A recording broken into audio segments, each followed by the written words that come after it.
เป็นสายผัดยังก็ไทยเดือนเนาะน้องเป็นตอนหาถ้าว่าเป็นเดือนเนี่ยก็สิบ่ว่าหยังดอกอันนี้ก็เป็นสายไทยเดือนบางทียังก็31แม่นบ่โดยและเดี๋ยวนี้ก็ยังบ่เศร้าพี่น้องเอ้ยโอ้อันตรายอยู่เด้นี่แต่ก็ฟังเบิ่งไปอีกนะน้องว่าถ้าสมมุติว่ามันเศร้าแล้วมันสิเป็นต่ออีกบ่ถ้าไปเป็นต่ออีกนี่ก็ยากเนาะยากอยู่เด้อพี่น้องเอ้ยต้องได้ละเอียดได้แบบนี้ฮะฝากอยู่ฝั่งไทยมีของฝากอยู่ฝั่งไทยเบิ่งก่อนไปดิของฝากจากผู้ใหญ่ฝั่งไทยนั่นก็คือเปิดเบิ่ง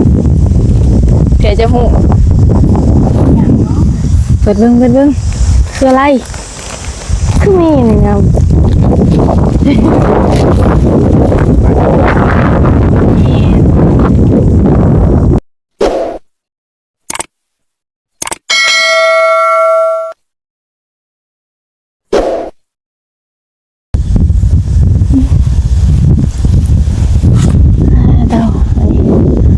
ลมไหนมีแห้งเลยมีลมไหนพี่น้องเลยเอาโดยกับทักทายสบายดีสวัสดีเด้อพ่อแม่พี่น้อง FC เบิดสุขุสุคนเนาะเพราะว่าจะอยู่ฝั่งลาวฝั่งไทยหรือว่าทางต่างประเทศมื้อนี้กันยินดีต้อนรับเข้าสู่ช่องน้องเบลชาแนลอีกแล้วเด้อพี่น้องเด้อหลังจากที่ว่าบ่ได้มาหาน้องน้อยเพิ่นเป็นประมาณ2 มื้อเด้อพี่น้องเด้อเพราะว่ามื้อซื่อนี้ก็น้องเพิ่นเป็นไข้ก็เลยบ่ได้มาแล้วก็เมื่อวานนี้พอดีว่าน้องสาว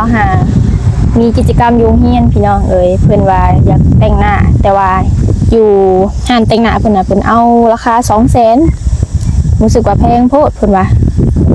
ทางนี้เลยก็อาสาแต่งให้เพิ่นเองซะพี่น้องเอ้ยเพราะว่าเครื่องสำอางก็มีครบเลยแหละพี่น้องเอ้ยซาวเบลก็เป็นคนมักแต่งมักเสริมนี่แหละพี่น้องเอ้ยหลังจากที่ไปหาน้องเพิ่น2 มื้อพี่น้องนอนอยู่เรือนเบิดมื้อวานนี่ก็ร้อนแน่อากาศก็ร้อนโพดนอนอยู่ในห้องตัวเองก็บ่ได้พี่น้องเอ้ยเมื่อวานนี่ก็บ่าวพัดไส้เพิ่นก็มาผู้เดียวเห็นในคลิปเพิ่นเป็นแบกเข่าใส่หลังรถผู้เดียวบ่นะจนเพิ่นอยู่พี่น้องเอ้ยมีรถใหญ่เขาแล้วก็ต้องเดี๋ยวจะเป็นเอาเข่าใส่หลังรถนี่แหละพี่น้องเอ้ยขี่รถจักรมาจะบ่เมื่อยเอ้ยก็เห็นอีตนใจอยู่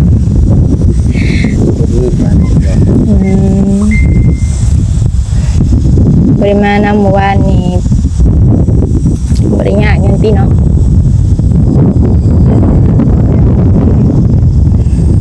ยันว่ายากแบบให้คนถือเครื่องซอยเห็นแบบฝรั่ง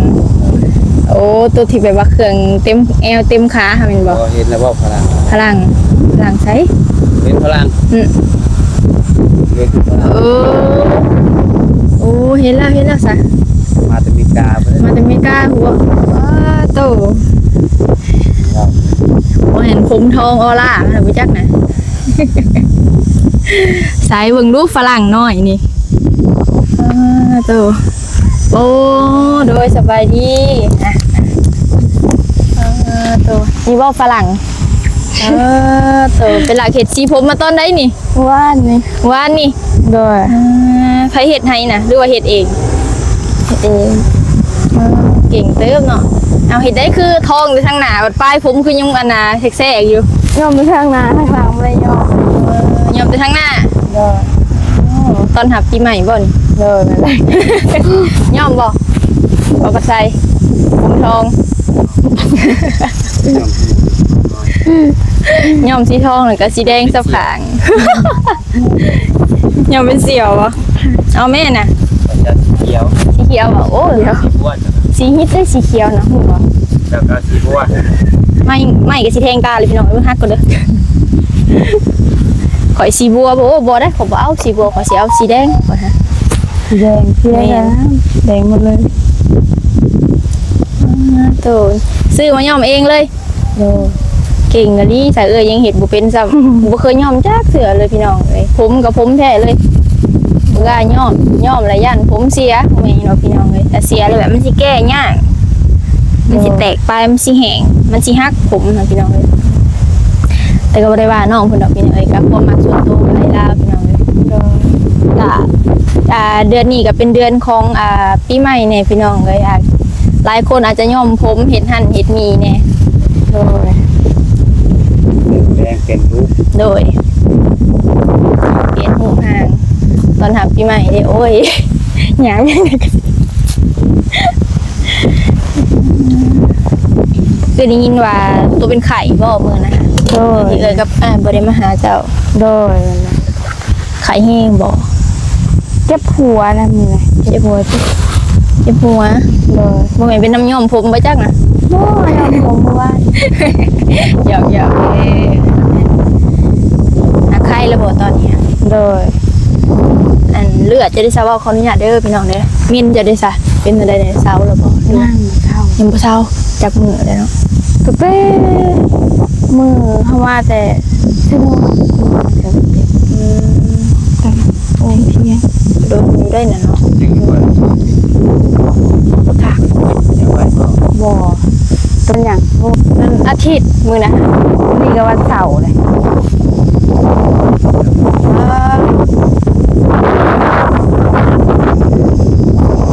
มันก็จักหลายมื้ออยู่ได้น่ะน้อง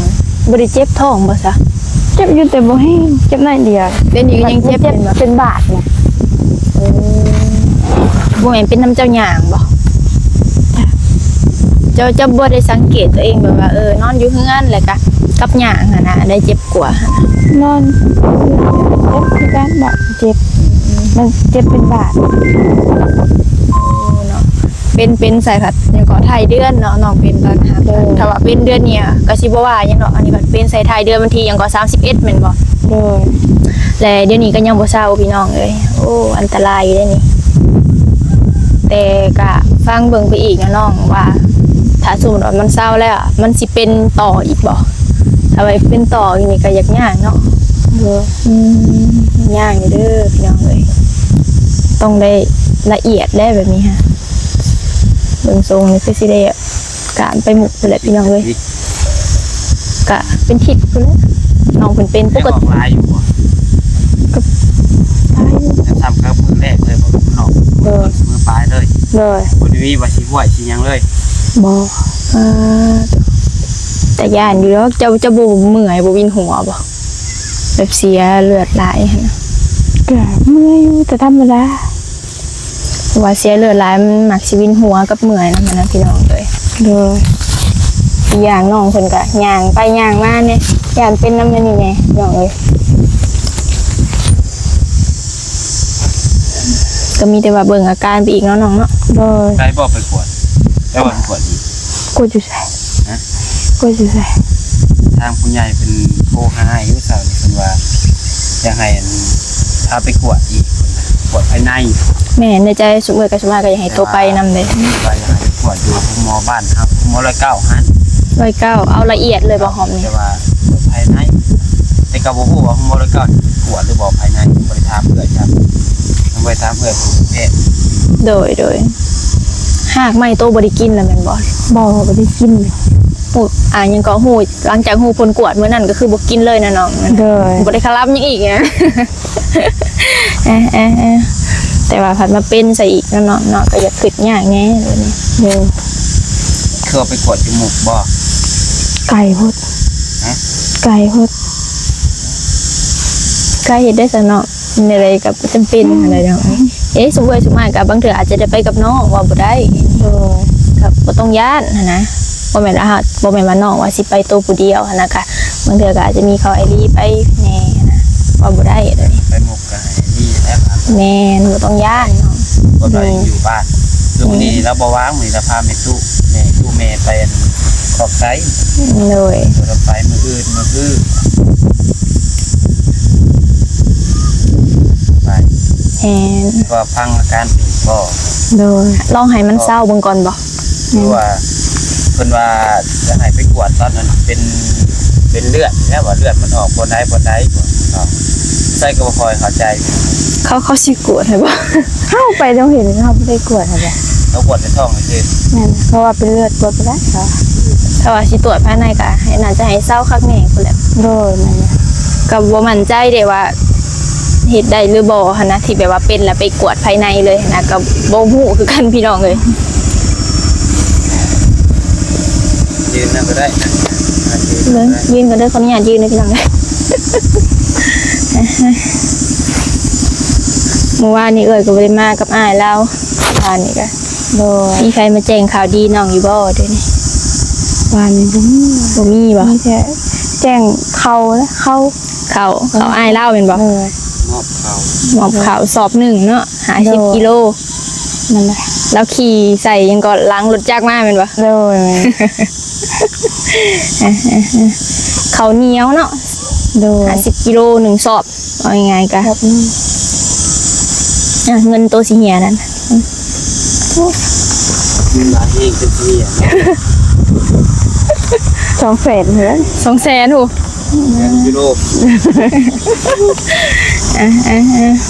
เซนพละ โดย ใช้เบิ้งเอ้ยซื้อน้ำกินมาให้นี่เบิ้งอึ๊บ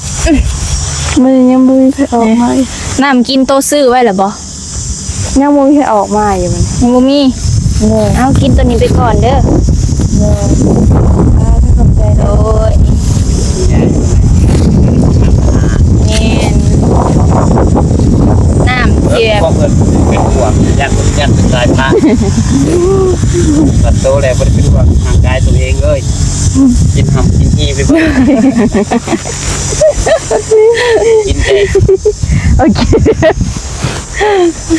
นั่นแหละแม่เพิ่นก็เป็นห่วงก็บ่อยากให้น้องกินน้ำที่แบบว่ามันบ่สะอาดนะก็คือแบบมื้อนั่นแหละ ที่พ่อจะเอาใส่ตุกปลาโลมาบ่ตุกใหญ่นั่นแหละ โดยนั่นแหละ ก็แนมอยู่คิดว่าน้ำต้มต้มหางไหม้ว่ามันคือขุ่นแท้ว่ะ น้ำนอง เสียขยะนี่จะดัก แม่ มันเป็นขี้ฝุ่นเลยมันเป็นคุย เดี๋ยวนี้พญาติพะเยากะลายอีกหั่นนะมันก็จะบ่ปลอดภัยคือสมัยตะกี้แล้วน้องเอ้ย โดย ก็เป็น เอาบ่ได้แพงได้นำ แม่ เฮ้ยเนี่ยบ่ได้ออกมาซ้ำบ่ ยังบ่มี ยังบ่มีเลย ออกมาแต่เช้า บ่มี แสดงว่ามื้อนี้ยังบ่ได้ออกมาคนดิน โดย เป็นอย่างนี้เนาะ จักว่ายังบ่ได้ตื่นปะจ๊ะ ให้บ่ตื่น โดย แล้วไปก้านยังมาบ่เมื่อคืน แล้ว ยันเราอยู่ดึก สิแล้วเพิ่นให้ยังบ่มาเนาะบ่แล้วอีกแล้วมื้อนี้ หาก็ได้จักรุมน่ะโอ้ถมดินใส่เฮือนได้3ห้องเลยเนาะ โดย เลยอีกห้องสุดท้าย เป็นไข่แดงจ้ะ จ้ะ ย่านแม่นอยู่ได้นะ อากาศก็ไปป่วนอยู่พี่น้องเอ้ย เช้านี้คือว่าหนาวลมแห้งนี่สั่งแต่เช้าๆมาใช้มาแหละจะบ่ได้ เอื้อยแล้วฮ้อนตลอดเลย บ่มีคำว่าหนาวแล้วเข้าเดือน4เลยเนาะ เช้านี้ลม แม่น มื้อนี้ยังว่าไข้ได้นะแดดยังมีลมเมื่อวานนี้บ่ได้มีพอดีได้หวานเนาะ วันฮ้อนแฮงวันนี้ไปนอนห้องเอื้อยยังบ่ได้เลยออกไปปุ๊บนอนแถวอันกุกม่วงเลยฮ้อนแฮงบ่ไหวว่ะมื้อนี้ใครแน่เนาะมื้อนี้เนาะมีลมแน่ มีลม พอหายใจหายคอได้เพราะเหงื่อบ่ไหล ตัวออกมานี่จักโมงกันเนาะ จุ๊บๆหาก็ลองทำมานั่งนี่ก็บ่ฮาสมอง ชั่วโมง30นาทีบ่ครึ่งชั่วโมง เด้อ กินข้าวตัวเนาะต้มมีต้มใช้แหละมี ต้มเลือดที่เขา ต้มเฮือนต้มไก่แท้เนาะ กินมาหิวห้อยเลยเป็นบ่ เด้อ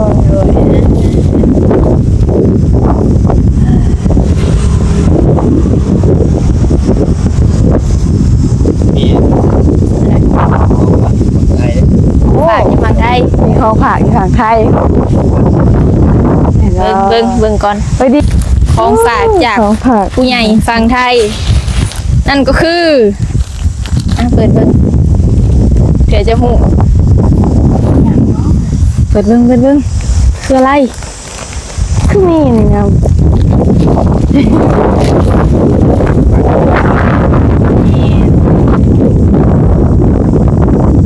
คือยัง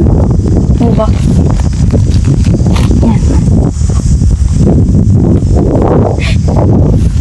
รุ่นพี่น้องเลย เอาไว้จะไว้เออ ได้มาปลูกเห็น เลี้ยงเลย คือยังเนาะ ดอกไม้ โอ้ดอกไม้ปลูกได้อยู่บ่เนาะ ใช่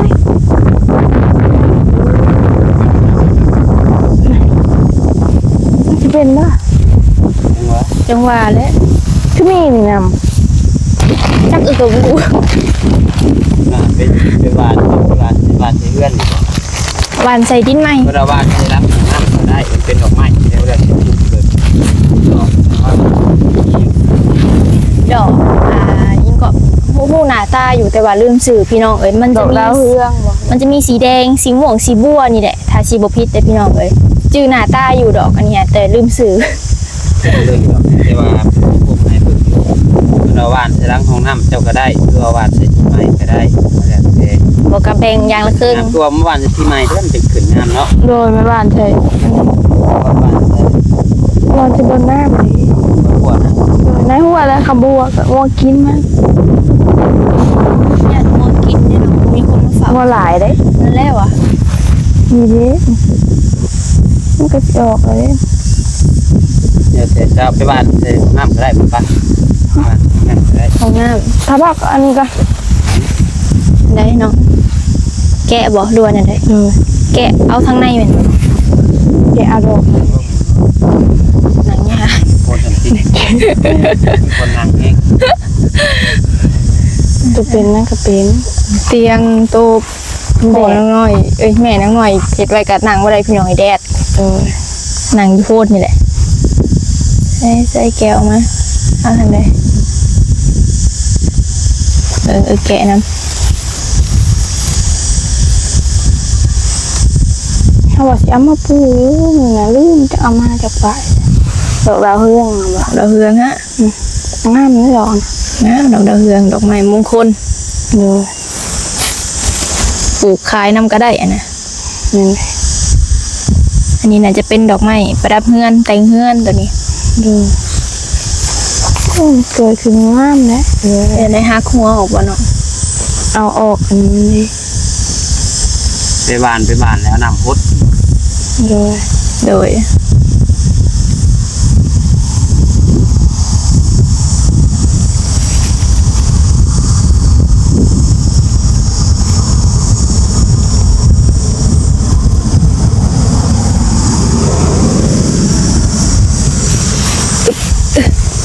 เบิดหรือบ่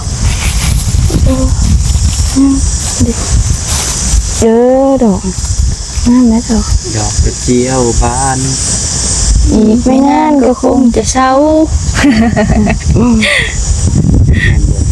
ว่าดอกกระเจียวแหละอันแม่เอ้ยเราอยากซื้อเนาะคนแถวบ้านน้องยังมีขายอยู่บ่ เบิ่งอยู่ทางนี้ถึงจะเอามา กับจักจันอีแม่เราอยากว่าออกไปหาเบิ่งว่า ให้มาไปหาให้ น้อง ก้านอยู่บ่ตัวไอ้บอกฮะได้อยู่บ่ ลืมเลย ก้านนี่นะ จักรจันทร์ เอ แม่ไปก้าน อ ขายป้าให้แล้วก็อยากเรามีชื่อ แม่เอ้ยเราก็อยาก กลางคืนนี่กันกลางเว้นกลางคืนใช่ไหม ก็ไปงานติ๊กเขาบอกให้เนาะ มีตังค์บ่ นี่อยู่น่ะปฏิทินก็ได้ แรงบ่ ช่วงแรงๆบ่ บ่ขับไปอันตอนแรกนี่ก็ได้ประมาณ6-7 โมงมึงอ้าย เครื่อง แม่นมึงอ้าย แม่เอ้ยเราอยากเรา ต้นหนึ่งเขาเป็น100-200ขึ้นเอา ดอกกระเจียวเด้ซะเนาะ การได้ติ๊กเอาน้ำนี่แหละ ดอกกระเจียวบ่ แม่น มันต้องได้หาดีดอกกระเจียว ยังไม่ ได้หาเพื่อมันยังบ่เป็นยามฝนได้มันยังบ่มีหลายหั่นน่ะ เลยถ้าว่าหาง่ายสิไปหาลองเบิ่งว่ะ ป้าผู้ก็สิได้ดอก ผู้นี้ก็เป็นวินแถวนั้นเนาะใส่หมวกหมวกก็คือหมวกเวียดใส่แล้วคือเวียดเพราะว่าไปกระท่วง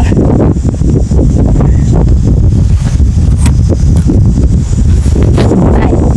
ปลูกใช่เนาะไปแห่กับทรายก็ยังเหลือส่วนนี้เนาะบ่เหยาะอยู่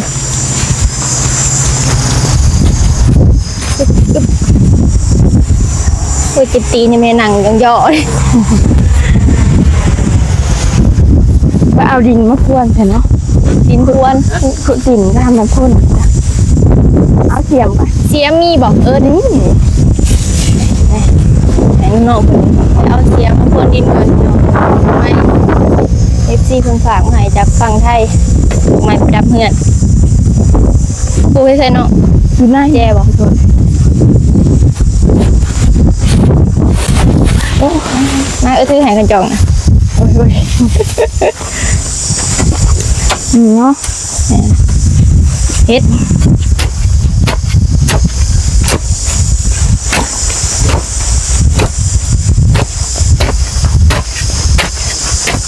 โอ้ผักบ่งเนาะเป็นสวย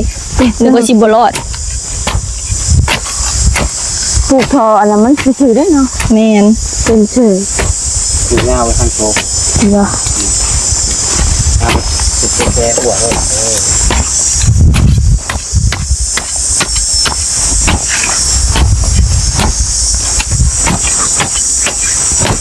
บริการน้องน้อยโอ้ย เอาละตามรถ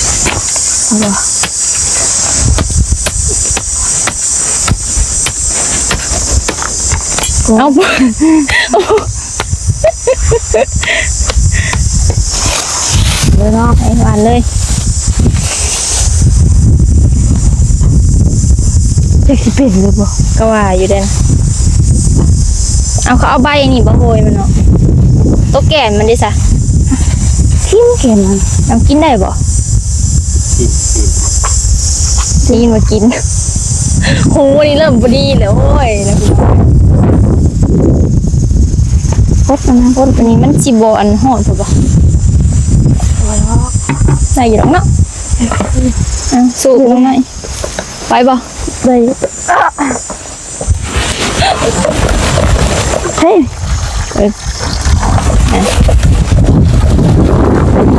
ถ้าเจ้าก็สิไปแล้วบัดนี้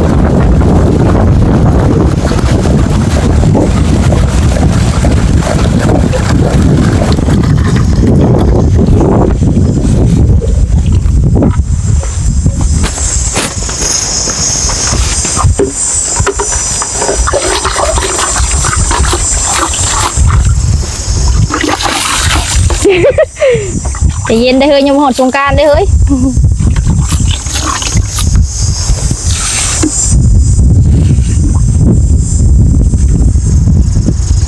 จะสิเกิดบ่เกิดบ่ฮู้น้องน้อยปลูกดอกไม้บ่ได้ก็ต้องรุดเด้อ เกิด ไปเอามานอกวันนี้อึ๊บไปห่มมัน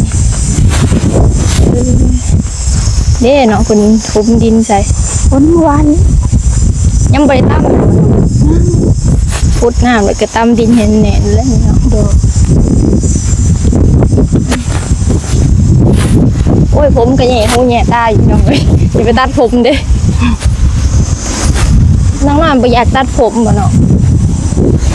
บ่ FC เพิ่นก็ท่วงหลายคนหั้นนะอันนี้ก็บ่แม่นว่าสิบังคับเพิ่นเด้อพี่น้องเด้ออันนี้ก็แล้วแต่ความสมัครใจเพิ่น จะ นะ ตัดอยู่จะตัดเอาคัน แต่เอาครั้งนะกูบอตัดคือว่าพี่รถยังตัดเอาซ้ำนี่ตัดจริงประมาณนี้ มันจะให้จะตัดผมว่าก็ยังบ่งาม ผมบล็อกโอ้ตัวต้องอันดีได้คือหยัง เอ้า นุ่งหิน ตลาด บ่เฮาบัดคนเตี้ยบัดตัดผมสั้น เดี๋ยวได้คืออย่างที่ไหน แม่น ก็จะตัดบัด แต่ว่า คนในเมืองก็จะตัดบัดผมสั้น โอ้ทำมันเนาะ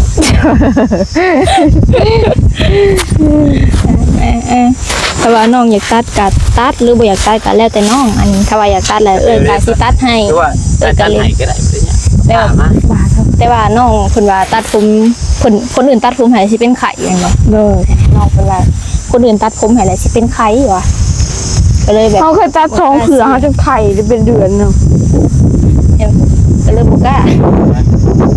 แม่นก็มีแต่ว่ารักษาเอาเด้อน้องเด้อเล็มปลายนี่ได้บ่เล็มปลาย ได้ดาเองตัด เล็มเอาแต่อันนี้มันแตกปลายเท่าไรมันขี้ลายก็เล็มออกหน่อย ตัด จริงงามผมก็ซี่อยู่ แตกปลายเบิด แต เลย กไปย่อมมันแห้งขี้ได้แห้งแตก โอ้ตัวหลินเคมีเนาะย่อมผัดบ่ได้บำรุงนะขนาดเอ้ยบ่ได้ย่อมผมก็ยังแตกปลายใช่ปะแต กอ่อนๆนึงดอกพี่น้องบ่ได้แตกลายคือน้องเพิ่น